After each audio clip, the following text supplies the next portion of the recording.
Welcome to our house hunting journey along the coasts of North and South Carolina.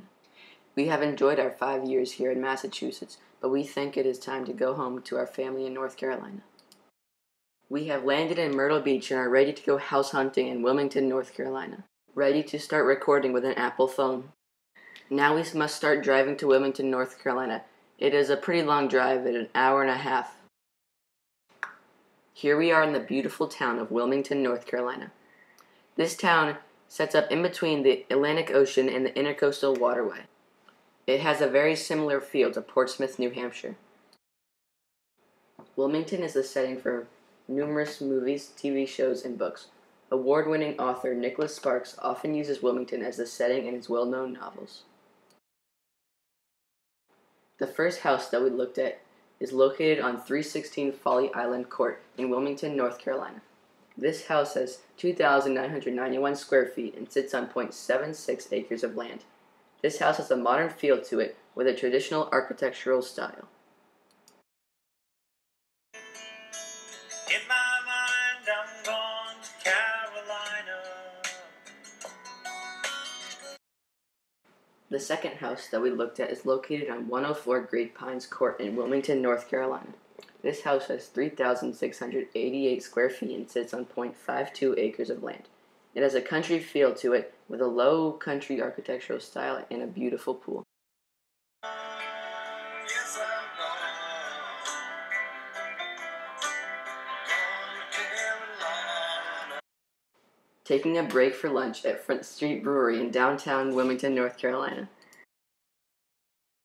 Headed down south to the land of the pines. I'm thumbing my way to North Carolina. Another house we looked at was located on 3,504 St. Francis Drive in Wilmington, North Carolina. This house was huge. It has 4,727 square feet and sits on 0.37 acres of land. Inside, the house looked nice, but no one in our family seemed to like the colonial feel to the home. Some neat features about this home were a laundry chute from the 3rd floor to the 1st floor and a zip line in the backyard.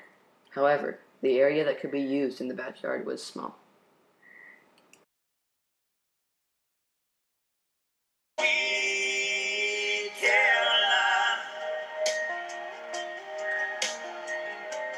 What compares me to go? Next, we looked at this home found on 1119 Eventide Boulevard in Wilmington, North Carolina. Our family was drawn to this home because it reminded us greatly of our last home in Raleigh, North Carolina 6 years ago. It sits on 0.5 acres of land and has 2,657 square feet. It had a warm, big feel to it with a traditional architectural style. Home is where my heart is still beating, and I don't know when I'll see her again. I hate to see her cry when I'm leaving, but now I'm 1,000 miles away. After that, we traveled to 3,116 Joe Wheeler Drive in Wilmington, North Carolina. This house was the oldest house that we looked at, built in 1992. It has a warm, charming feel to it with a colonial and transitional architectural style. It has 3,014 square feet and sits on 0.52 acres of land.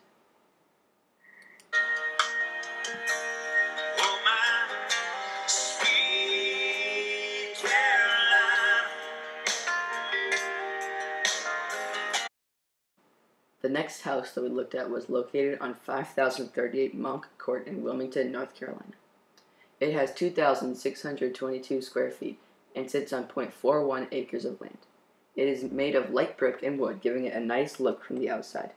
This house was not as open as many that we looked at in its transitional architectural style. The yard at this house was bigger and nicer than some that we looked at, but this house was not big enough to support the necessary rooms that our family needed, such as an office and a bonus room.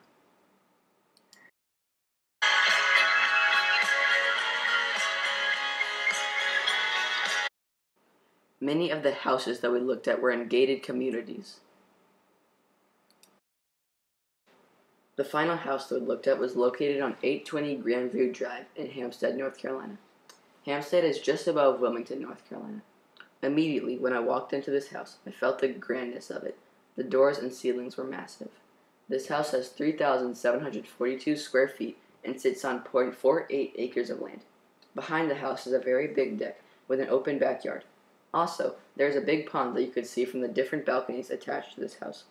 One of the best features of this house was a fireplace in the backyard with Adirondack chairs surrounding it. From here, you have a wonderful view of the pond and the house. This neighborhood is called Eagle's Watch because there are forests where bald eagles call home. Winding down that interstate, half a mile from a too-long way.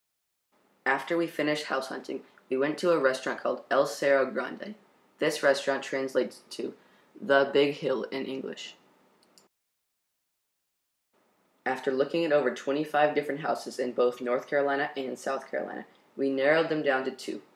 There was pros and cons for both homes, but we unanimously decided that Grandview Drive in Eagles Point was the perfect house for us. You may think that moving is a nightmare, but I do not think it means what you think it means. I see it as a big adventure and a new way of life.